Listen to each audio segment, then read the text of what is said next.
नमस्कार लोरास किचन को बहुत बहुत स्वागत। केक कहतु कि गोटे सुंदर डेजर्ट रेसिपी आज आम बनैबा जोटा को बनैबा बहुत ही सहज। तो प्रथमे यापाई आम सुगर सिरपटा रेडी करवा। तो मुझे गली देखो गोटे कप्र पानी सांगे अच्छे हाफ कप्र चीनी आपको आम टे गोल ना आपको पूरा सिरा करवा दरकार ना भल भाव गोली सारापर एमती गोटे फुटण आसला आम टे इलायची पाउडर पकईकि बाहर कर यहाँ पूरा सरू वाला सिमेटा एथरू आम अधा व्यवहार करवा। ये देखो एतके सरू वाला सिमेई आम ए यूज करवा एथरू अधा ही नेबा आउ आम पूरा छोट छोट करके हाथ में भांगीदेवा। केयरफुली भांगे कहीं हाथ में केंची जबार मत संभावना अच्छी। यहीपरी भाव में मु सबको छोट छोट कर आपन चाहिए याठू भी आउ टे छोट करें। तो एबे देखो सेतकी सिमेई को मुझे भांगी नेली। एबे गोटे पैन को गरम करवा और पैन को गरम करके आम देदेबा 2 चामच गुआ घी से सिमेई के फ्राए करवा। गैस फ्लेम आम लो रे रखिथिबा। यही सिमेईटा ऑलरेडी पूर्वर फ्राए हो जाइए किंतु आउ टे आमको फ्राए करिया को पड़ो गोटे सुंदर वासना और गोटे लुक आसापाईका। तो देखो ए सिमेईटा आमर ये भल भाव में फ्राए हो सारा तार कलरटा केमती चेंज हो जाए समय आम कौन करवा ना गैस फ्लेम तो लो रे अच्छी आउ जो सुगर सिरप आम प्रस्तुत करते से अल्प अल्प देवा आउ मिक्स करनवा। एमती करके आम सबुतक सुगर सिरप से आड करदे। सिमेईटा को आमको टिके सॉफ्ट करार अच्छे 2 ରୁ 3 मिनट पर्यंत आम सुगर सिरप रे आपको फ्राए करवा। एबे आउ टिके देदेले पुणी थे मिक्स करनवा आउ आउ बाकी थिबा सबको देके आम ताको मिक्स करनवा आउ टिके कवर करनवा ताकि से सॉफ्ट हो मझे आपन चेक मध्य करदेवे ताकि तलू जमती लगी न जाओ। एबे देखो से पानी आमको देखा जाउची आउटा सॉफ्ट भी हैनी से आम आउ टिके समय कवर करनेली जो सब पानी पूरा सोक करनब आ सिमेई पूरा एमती टिके झुरा झुरा टाइप सीझी जाइथिबो जानबे जे एटा हमर रेडी हो गलानी 3 ରୁ 4 मिनट भितर एटा हमर हेजिबो। सिमेईर फ्राए ठार आरंभ करके सुगर सिरप देला जाए एबे आको आम साइड करनबा। एथरे मु नेछि देखो 1 चामच कस्टर्ड पाउडर आउ 1.5 चामच नहीं जाइछि हमर कॉर्नफ्लोर से 1 कप क्षीर देखो मु अधा व्यवहार कली और भल भाव में मिक्स करनेली। ये कस्टर्ड पाउडर बिल्कुल ऑप्शनल अच्छे गोटे सुंदर फ्लेवर देवाई मुझे कस्टर्डटा आड कर केवल कॉर्नफ्लावर ही यहाँ बनी थाए। आबे आपको साइड करनबा।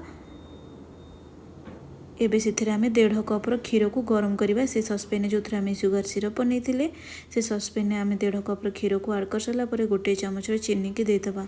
जेहेतु आम पूर्वर सुगर सिरप बनईचे तो चीनी क्वांटिटी एबे टिके मु कम कर फ्लेवर पाइंका इलायची पाउडर बा गुजराती पाउडर आउ टिके केसर आम आड करदे भल भाव में मिक्स करनबा। टिके गरम है से आम 1 चामच अमूल पाउडर देदेबा ताको भल भाव में गोल नवा आउ गोटे फुटण आसापी देवा ताठू अधिक फुटेबानी। कंचा क्षीर हो कि सीझा क्षीर जो भी क्षीर आपड़ ये नहीं पारे। एबे देखो गोटे फुटण आमर आसीगला गैस फ्लेम को संगे संगे लो करनबा आउ जो कस्टर्ड घोलटा गोलैकी रखी कस्टर्ड को कॉर्नफ्लोर ताको आम आड करदबा। ये आड करू करू ही क्षीरटा आमर बाइंड हो पूरा 2 ରୁ 3 मिनट ताको आम लो फ्लेम रे मिक्स करवा से भितर ही यहाँ आमर बनीज बहुत कम समय यहाँ बनी पार आ गोटे यूनिक डिजर्ट बहुत टेस्ट लगे। एबे देखो यहाँ केते शीघ्र आमर पूरा बहलिया हो गला इतके कंसिस्टेंसी रहिबा दरकार। तापर आम कौन करवा ना एमती मु गोटे काचर बाउल नहीं जाइए 4 कोणिया अच्छी आपन गोल बाउल कि स्टील जेकोसी एमती गहरिया पात्र नहीं पारे। एबे से तले आम कौन करवा ना जो फ्राए करके जो सिमेई की रखी ताको देदेबा। ताको दे सारा ऊपर गोटे लेयर को देवा प्रथमे तापरे जो कस्टर्ड घोलटा आम बनई की रखीचे ताको सबू आड करदबा। दे सारा परे देखो तार कंसिस्टेंसीटा एतकी रहिबा दरकार जदि भी आपंकर कॉर्नफ्लोर टी अधिक हो जाए सांगे सांगे बाइंड हो जाऊँगी ताले आप टे पानी से मिसेक 2 मिनट पर्यंत गोल पारे किसी असुविधा ना। एबे आपको टे चामच रे स्प्रेड करदे आको टे ठंडा हाँपाई छाड़दे फ्रिज रे भी आप रखिपारे। एबे देखो अध घंटा पर से टी ठंडा हो जाए कि कदली आपुल आ डालिंब को मु काटिकी नहीं ताकू मु एथिरे ऐड कर दूची। ए डिजर्ट रे ए फ्रूट्स देवाटा बिल्कुल ऑप्शनल अच्छे किंतु देले टिके अधिक टेस्ट लगिबो तार लुकटा भल आसीबो। एटा बहुत कम मीठा रे आमे बनैले माने सुगर सिरप जहाँ खाली मीठा अच्छी आ तो कस्टर्ड किसी मीठा देने फ्रूट्स दे देले। ये देखो ता ऊपर मु कदली आ आपुल को सजै सारा पर से मु डालिंबर मंजी की देदेली। दे सारा पर बाकी जो अच्छी भजा सिमेई ताकू आड करवा। प्रथम लेयर टे पतला कले चलो किंतु ऊपर टिके अधिक भजा को अधिक सिमेईर भजा को रखि थे जहाँफल कि से टिके भल देखा आउ सब दे सारा पर चामच रे आमे ताकू एमती टिके दाबी दवा ताकि भल से सेट हो। हल्का हल्का हाथ रे आमे आको प्रेस करनबा। एबे आको पूरा अध घंटा जाके फ्रिज रखीदे ठंडा हो जमी ठंडा हो सारा पर देखो मुझे आपको देखा सी पूरा सेट हो जाए गोटे सुंदर डेजर्ट बनी जाइए।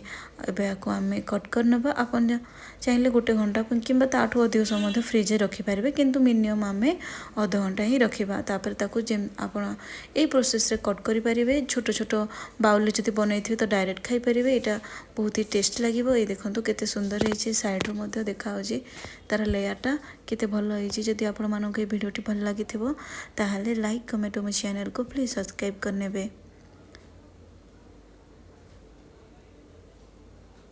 आज एतिकी रोचे। नमस्कार। जय श्री जगन्नाथ।